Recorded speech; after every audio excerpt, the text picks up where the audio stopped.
I said no to joining the lake HOA. And within minutes, police lights reflected off the water outside my property. She stood there confident, demanding compliance, never realizing she'd just called the cops on the person who legally owned her home. If you believe real ownership beats fake authority every time, subscribe now.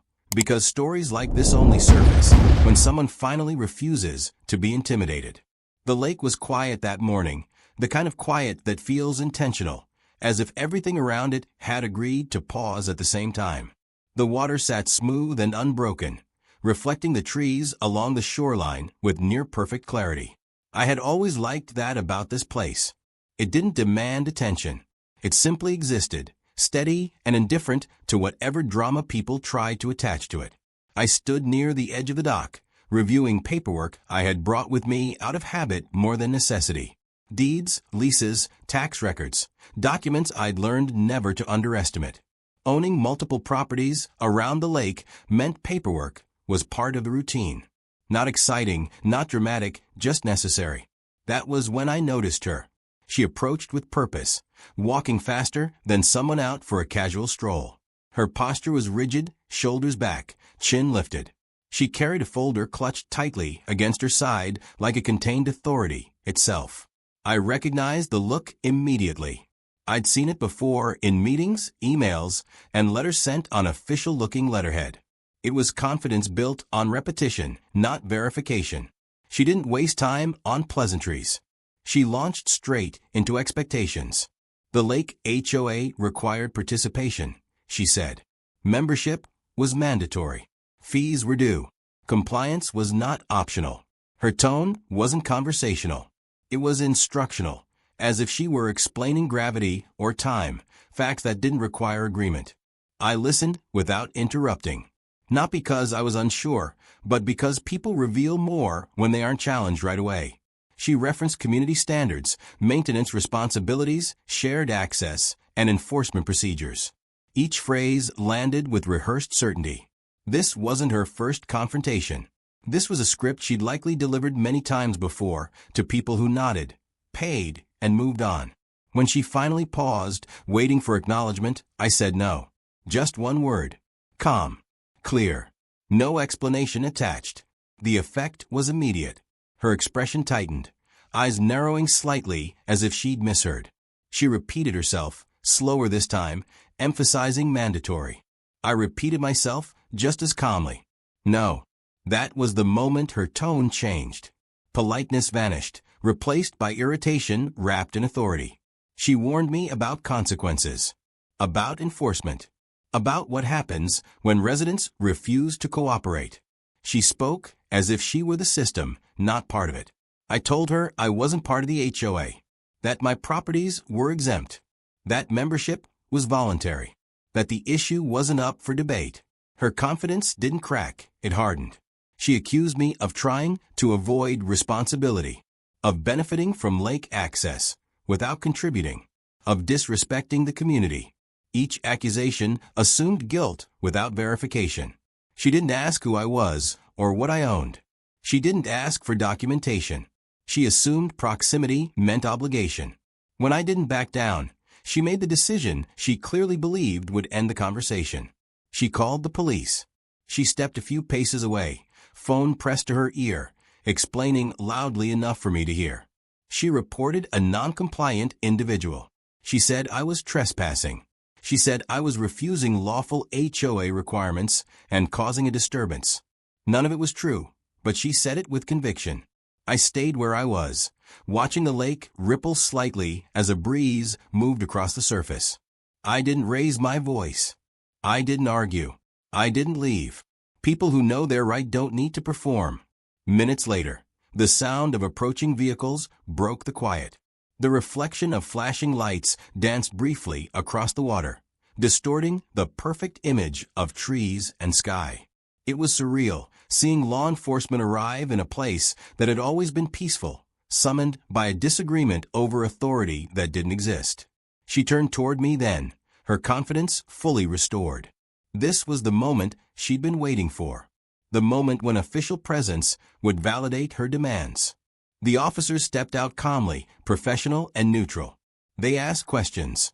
names, reasons for being there, what the dispute was about. She spoke first, eager, outlining her version of events with practiced efficiency. She positioned herself as the enforcer of community rules, the protector of standards, the one ensuring compliance. I waited. When the officers turned to me, I answered simply. I owned the property. I wasn't required to join the HOA. I had refused, and she had called them. That was the first time hesitation appeared on her face. The officers asked for documentation. I handed it over without hesitation. Deeds, lease agreements, records showing exactly who owned what and under what terms. The paperwork wasn't dramatic. It didn't make accusations. It just existed, quietly contradicting everything she claimed. As the officers reviewed the documents, the dynamic shifted. Questions changed direction. Clarifications were requested. Verification replaced assumption. She stood rigidly nearby, arms crossed again, but now the confidence that had fueled her earlier demands began to drain. She tried to interject, to explain, to insist that HOA rules superseded individual ownership. Her words sounded weaker this time, like echoes rather than commands. The lake remained still as the truth settled into place. The officers looked up from the documents and asked her a single question that altered everything. Was she the owner of the property she lived in? The pause before she answered was long enough to be noticed. She said no. And in that moment, everything she thought she controlled slipped out of her hands. Because refusing to join an HOA is one thing. Calling the cops on your own landlord is something else entirely. The moment she said no, the air around the dock shifted. It wasn't dramatic or loud, but it was unmistakable. Authority doesn't vanish in an instant. It thins first. Like ice cracking under weight, it can no longer support. The officers didn't react emotionally. They didn't need to. The answer had already done the work. One of them asked her to clarify her role. Not accusingly, not sharply, just with the kind of calm that signals things are being taken seriously now. She explained that she was a resident, that she helped coordinate lake matters, that the HOA relied on her to keep people in line. The words came faster, as if speed might substitute for legitimacy. The officer nodded, then turned back to me. He asked if I owned the property she lived in. I confirmed it. The confirmation didn't come with pride or drama. It didn't need to. It was a fact, and facts don't change tone depending on who's listening. I explained that she was a tenant, that the lease was current, and that nowhere in that lease or anywhere else did it give her authority to enforce HOA rules or involve law enforcement. That was when the second officer stepped slightly aside, radio in hand, beginning verification. Names were checked, addresses confirmed, ownership databases consulted. The process was quiet, methodical, and devastating to the story she had built. Her posture changed again, arms uncrossed. Weight shifted from one foot to the other. The certainty that had carried her into the moment began to unravel. She tried once more to redirect, insisting that HOA obligations applied regardless of ownership, that lake access required participation, that refusing to join created community risk. The officer stopped her gently and explained something she clearly hadn't expected to hear. HOAs do not have authority over non-members unless explicitly established by recorded covenants. Landlords retain rights over their properties. Tenants do not gain enforcement powers simply by living nearby and calling the police to enforce HOA rules, especially when those rules don't apply, is inappropriate.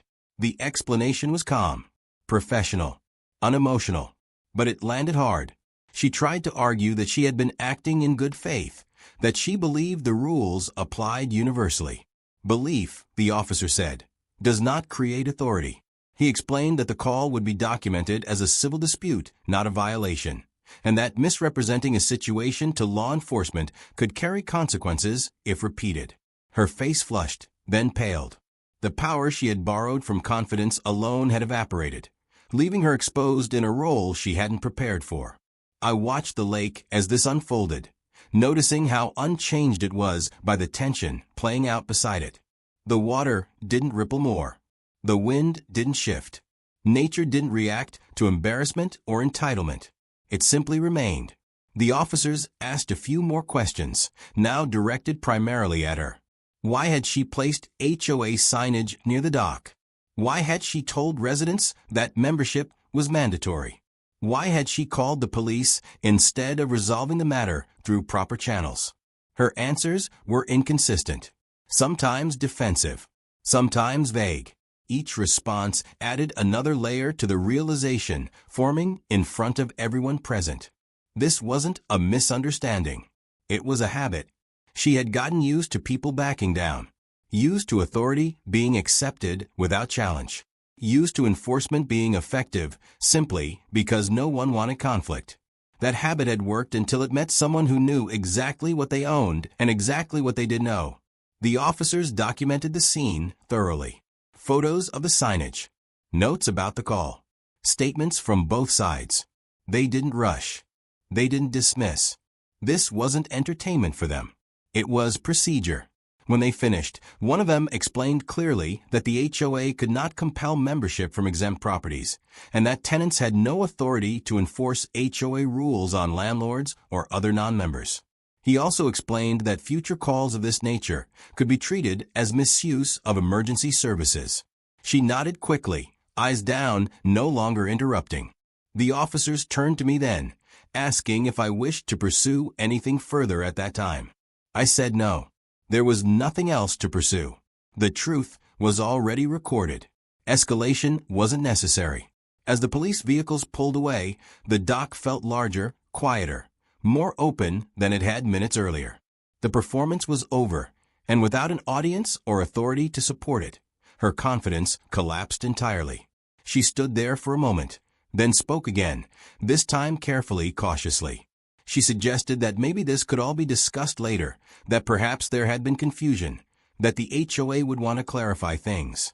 I told her there was nothing to clarify. The lease was clear. The law was clear. And calling the police over a refusal to join an HOA had crossed a line that couldn't be uncrossed. She didn't respond to that.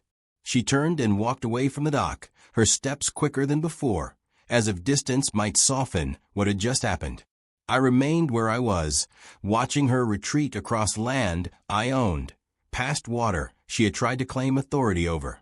The irony wasn't lost on me, but I didn't smile. This wasn't victory. It was correction. By the time the sun dipped lower in the sky, the story was already spreading. Neighbors had seen the police. They had seen who left and who stayed. Authority, once questioned publicly, doesn't recover quietly. Later that evening, my phone buzzed with messages, curious, cautious, indirect. People asking what had happened. People wondering if what they'd been told for years was actually true. I didn't narrate. I didn't justify. I answered simply. I owned the land. HOA membership was optional. The police confirmed it. That was enough. Because once people realize authority can be verified, they start doing it everywhere. And that's when systems begin to change. The change didn't arrive with another confrontation. It arrived with hesitation, the kind that settles into a place once certainty has been stripped away. Over the next few days, the lake stayed quiet, but the people around it did not. Conversations started where silence used to live. Questions replaced assumptions. I noticed it first in the absence of activity. No more HOA notices taped to posts. No reminder signs near the water. No messages dropped casually into conversations about mandatory dues or consequences. The lake felt the same, but the behavior around it had shifted. She avoided me completely. When we crossed paths, she looked away. Not in defiance, but in calculation. People who believe they still have leverage don't avoid eye contact. People who've lost a do. Her earlier confidence had been replaced with caution, and caution changes routines fast. That afternoon, an email arrived from the HOA board. The tone was noticeably different from anything I'd received before. No demands. No deadlines. Just a request to clarify the status of certain lake-adjacent properties. Clarify was doing a lot of work in that sentence. They weren't asking because they didn't know. They were asking because they'd realized they should have checked long ago. I replied with documentation only. Deeds. lease excerpts, recorded covenants showing which properties were excluded from mandatory membership. No commentary, no emotion. Facts have a way of doing the talking when you let them. Within hours, a second message followed, this one sent to the broader community. It stated that Lake HOA requirements were being reviewed for accuracy and scope. The sentence was short, deliberately vague, and timed carefully. Reviews happen when confidence is gone and liability has arrived. People noticed immediately. Neighbors started stopping me in small, indirect ways. A wave that lingered a second longer. A question framed as curiosity instead of challenge. They wanted to know what had changed, even if they didn't ask outright. I kept my answer simple. Ownership. Records. Optional membership. Police confirmed it. No drama added. That simplicity spread faster than any argument could have. By the end of the week, the HOA removed all lake-related signage. It happened quietly, early in the morning, without announcement. Signs don't disappear unless someone has decided they shouldn't have been there in the first place. That decision doesn't come from pride. It comes from risk assessment. She stopped appearing at the lake altogether. The dock that had once been her stage returned to being just a dock. People fished again without looking over their shoulders. Conversations happened without being interrupted by rules. The absence of enforcement made something obvious. Most people hadn't wanted it in the first place. They just tolerated it because they thought they had no choice. I received a call from my attorney confirming what I already suspected. The HOA's insurance carrier had been notified of the police incident. Anytime law enforcement is involved over a governance dispute, insurers pay attention. Unauthorized enforcement combined with a false or unfounded call creates exposure no board wants to explain. Exposure changes behavior fast. The HOA board scheduled an emergency meeting. Legal counsel present. Agenda not publicly shared. Those details alone told the story. When lawyers replace confidence, authority shrinks. I didn't attend. I didn't need to. The meeting wasn't about persuading me. It was about containing what had already been exposed. The police department followed up with a brief call a few days later, confirming the incident had been logged as a civil matter misrepresented as enforcement. No accusations. No threats. Just documentation. Documentation is often the longest-lasting consequence of all. She sent one message after that.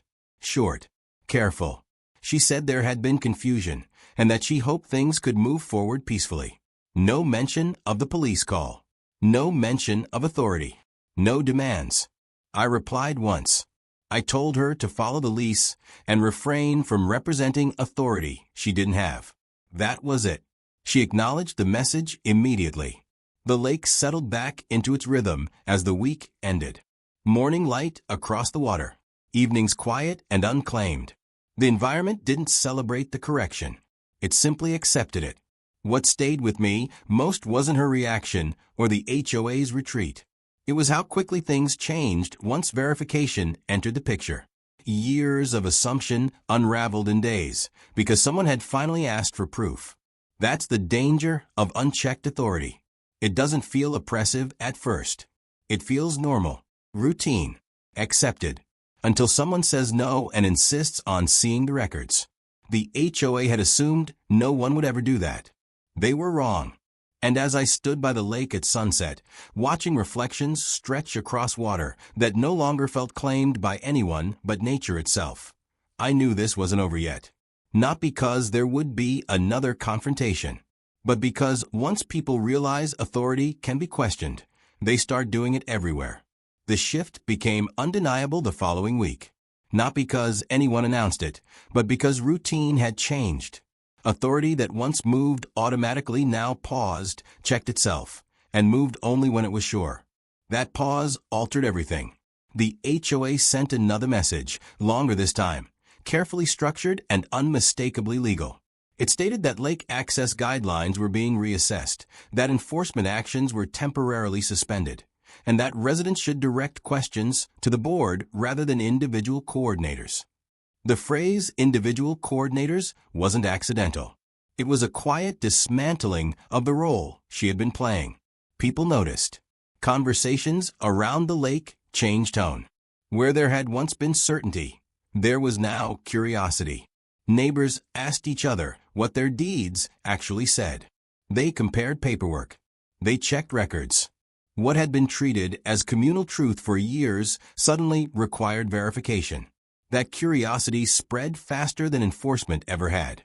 The board scheduled an open forum. Attendance doubled. Not because people were angry, but because they were awake. Awareness brings people into rooms that habit keeps them out of. The questions raised weren't confrontational. They were precise. Jurisdiction, covenants, authority, enforcement limits. The kind of questions that don't need emotion to be effective. Legal counsel answered carefully, choosing words that could survive being read later. Every response acknowledged boundaries that had previously gone unspoken. The board didn't defend past behavior. It explained future procedure. That choice alone confirmed how exposed the past had become. She didn't attend. Her absence was telling. People who believe they still have influence don't stay away. People who know their position has collapsed do. The lake, once her stage, no longer offered protection. I stayed out of the forum. Not because I didn't care, but because my presence would have shifted focus back to me. This wasn't about one refusal or one police call anymore. It was about a system recalibrating under scrutiny. Behind the scenes, consequences continued quietly. The HOA's insurer requested written confirmation of policy changes. Enforcement guidelines were revised. Any action involving non-members now required documented verification. Police involvement required legal review. Those requirements weren't suggestions. They were conditions. Conditions change culture. The police department updated dispatch notes for the area. HOA-related calls were flagged for verification before response. That single adjustment meant future attempts to leverage law enforcement would fail before they began. The system had learned. I heard from neighbors who had lived there for years. They admitted they'd always felt uneasy, but assumed resistance would make things worse. Seeing the police leave without enforcing anything had flipped that assumption. Authority looked different once it had been questioned publicly. That public moment mattered more than any private argument ever could. She sent no further messages. Rent arrived on time, early even. Maintenance requests followed proper channels. Communication became minimal and formal. She wasn't defiant. She was careful. Care is what remains when borrowed power disappears. The lake returned to being just a lake. No signs. No warnings. No one policing who stood where or paid what. People used it naturally, without permission slips or explanations. The absence of control revealed how unnecessary it had been all along. I stood at the shoreline one evening, watching the light stretch across the water, and thought about how fragile assumed authority really is. It feels solid until it's touched by verification. Then it collapses quickly, because it was never built on anything permanent. This wasn't about punishing someone for overstepping. It was about correcting a belief system that had grown comfortable acting without proof. Once corrected, it didn't fight back. It adjusted. And adjustment, when it's forced by reality rather than pride, tends to last. The HOA, Karen had called the cops expecting obedience. What she triggered instead was examination. And examination, once started, doesn't stop where you expect it to. Examination has a way of spreading quietly. It doesn't announce itself, and it doesn't ask permission. It simply moves from one assumption to the next, testing each one until only the parts grounded in fact remain. By the middle of a month, that process was unmistakable around the lake. The HOA's presence hadn't disappeared, but it had changed shape. Where enforcement once felt automatic, it now felt conditional. Notices were drafted and redrafted before being sent. Meetings ran longer, but said less. Every decision passed through legal review, and that alone slowed the machine enough for people to notice. Residents started sharing what they found when they checked their own records. Some discovered they'd never actually agreed to mandatory membership. Others realized their properties had been incorrectly categorized years earlier, and no one had ever corrected it. These weren't explosive revelations. They were quiet corrections, but there were many of them. Correction accumulates. The board issued another update, this one acknowledging that historical records for lake-adjacent properties were inconsistent and would be reconciled with county filings. The wording was careful, but the meaning was clear. They were admitting they had relied on internal assumptions instead of public records for far too long. That admission carried weight. I noticed how quickly people adjusted once they understood the truth. Compliance that had once felt tense became optional and relaxed. Conversations grew more open. When someone mentioned the HOA now, it wasn't with apprehension. It was with curiosity, sometimes even mild skepticism. That shift in tone mattered more than any policy change. The woman who had called the police remained distant and restrained. Her earlier role as an informal authority figure had evaporated completely. Without institutional backing, there was nothing left to support it.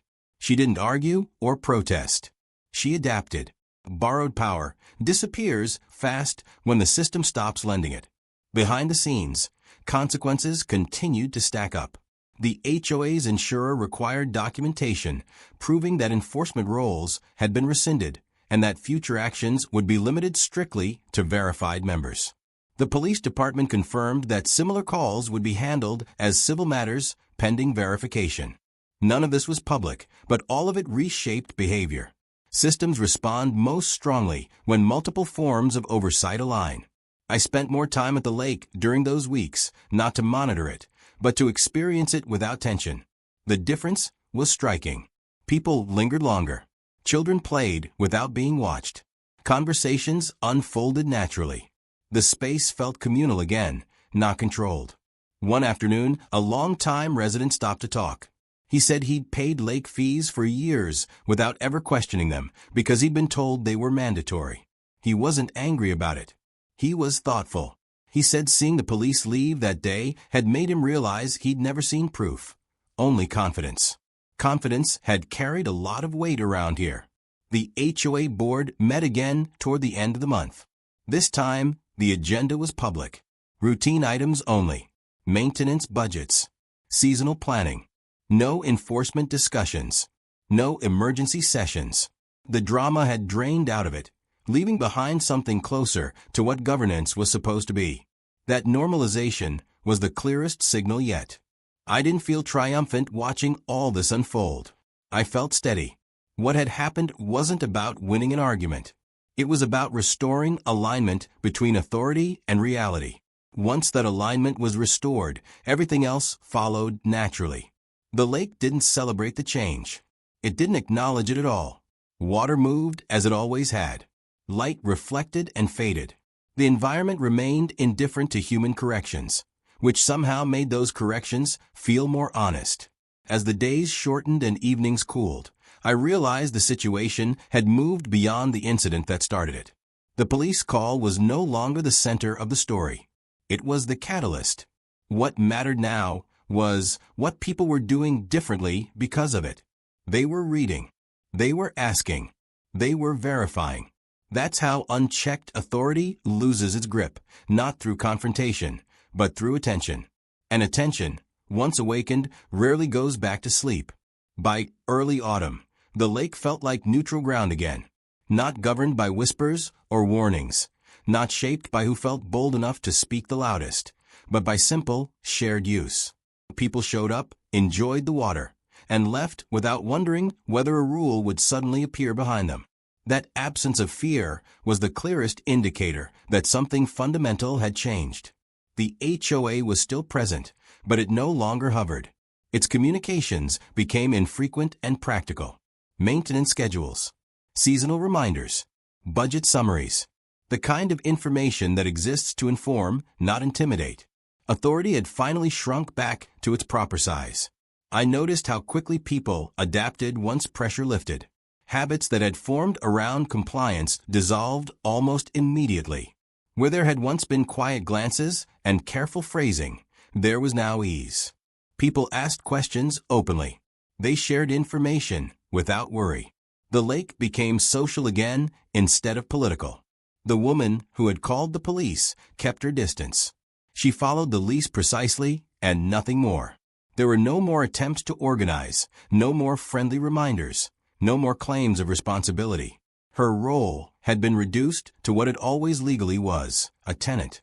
The confidence that once animated her actions had nowhere to land without institutional support. That wasn't humiliation. It was correction. The HOA's insurer finalized its requirements around that time. Enforcement roles were formally limited. Verification procedures were mandatory. Any action involving non-members required documented legal review. Those conditions weren't discussed publicly, but their effects were visible everywhere. When liability enters the equation, behavior aligns quickly. The police department's adjustments took hold as well. Dispatchers verified jurisdiction before responding to HOA-related calls. Officers arrived with context instead of assumptions. That shift alone prevented future confrontations from escalating. One incident had quietly improved the process for everyone. I received fewer messages as weeks passed. The questions that had flooded in after the police call dried up as clarity spread. People had answers now. They knew where authority ended and how to confirm it. That knowledge removed anxiety more effectively than reassurance ever could. One afternoon, I walked the shoreline alone, noticing how natural the space felt without oversight. No signs, no instructions, just water, trees, and the sound of movement as the breeze crossed the surface. It struck me how unnecessary the control had been. The lake didn't need enforcement to be respected. It needed transparency. That realization extended beyond this place. It applied anywhere power had grown comfortable operating without proof. Comfort breeds shortcuts. Shortcuts breed overreach. And overreach eventually meets someone who refuses to accept it. The HOA had met that refusal here. I didn't feel the need to follow up or press further. Everything that needed to happen was already happening. Systems had corrected themselves because exposure made continuation risky. That kind of correction lasts longer than any punishment ever could. As autumn deepened, the lake took on a quieter character. Fewer visitors. Longer shadows. Cooler air. The season mirrored the resolution, settled, restrained, and clear. There was no tension left to work through, no unresolved edges. I locked up and left again without hesitation, confident that absence would no longer be mistaken for opportunity. Records had been clarified. Procedures had changed. Awareness had spread.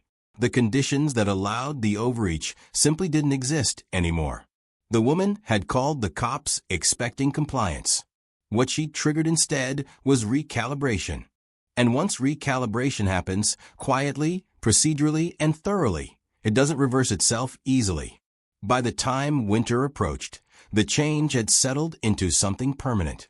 Not a memory people laughed about, not a cautionary tale whispered in corners, but a quiet adjustment in how everyone behaved. The lake no longer felt like contested ground. It felt neutral, shared, and unremarkable again. And that was exactly how it should have been. The HOA's role had narrowed into something almost invisible. Notices arrived rarely, and when they did, they were specific and restrained. There were no broad claims of authority, no assumptions about who owed what. Every message referenced records, covenants, and voluntary participation. Authority had learned to introduce itself properly. Residents responded in kind. Attendance at meetings dropped back to normal levels. Conversations shifted away from enforcement and back to ordinary concerns. The tension that had once lingered beneath casual interactions dissolved, replaced by something calmer and more honest. I saw the difference in the smallest details. People lingered longer by the water without checking over their shoulders. Kids moved freely along the shoreline. Neighbors spoke openly, no longer lowering their voices when the HOA came up. The space felt lighter, as if a pressure that no one had named had finally been released. The woman who had called the police stayed quiet and compliant. She wasn't hostile. She wasn't apologetic. She simply stayed within the boundaries that had always existed but had previously been ignored. Rent arrived on time. Communication stayed formal. Any sense of authority she'd once projected was gone, replaced by caution and distance. That shift wasn't dramatic, but it was complete. I realized then how dependent her behavior had been on the system supporting it. Without that backing, there was nothing left to prop it up. Power borrowed from assumption collapses quickly once the lender pulls away. The HOA finalized its revised policies before the year ended. The document was dense, legal, and deliberately unexciting. Verification requirements, jurisdiction limits, clear distinctions between members and non-members. No one celebrated it, but many people saved it. That alone showed how much had changed. The police department's quiet procedural updates continued to do their work. HOA-related calls were verified before dispatch. Ownership checks became routine. Officers arrived informed instead of reactive. The system had learned from the moment it had been forced to slow down. I checked in with my attorney one last time to confirm there were no loose ends. There weren't. The incident was closed. The records were clear. The exposure had done its job. Nothing more needed to be said or done. Standing by the lake one cold afternoon, I thought about how quickly things can drift when no one checks them. How authority expands not because it's malicious, but because it's comfortable. And how little it takes to reverse that drift when someone insists on proof instead of permission. This hadn't been about confrontation. It had been about presence. Showing up early, saying no calmly, letting documentation do what arguments never can. The HOA, Karen, had called the cops believing the system would back her up. Instead, the system stepped back, and everyone saw it. That visibility changed everything. When I returned one last time before the year closed, the lake greeted me without ceremony. No signs, no notices, no one standing watch or claiming responsibility. Just water, trees, and the quiet understanding that nothing here was being contested anymore. That absence said more than any apology ever could. The HOA still existed, but it moved carefully now, aware of its limits. Communications were sparse and factual. Enforcement had become procedural instead of presumptive. People understood where authority ended, and that understanding had replaced fear with ease. The woman who had called the police remained my tenant, but the dynamic was permanently reset. There was no tension, only distance and professionalism. Rent arrived on time. Requests were formal and minimal. She no longer spoke for anyone but herself.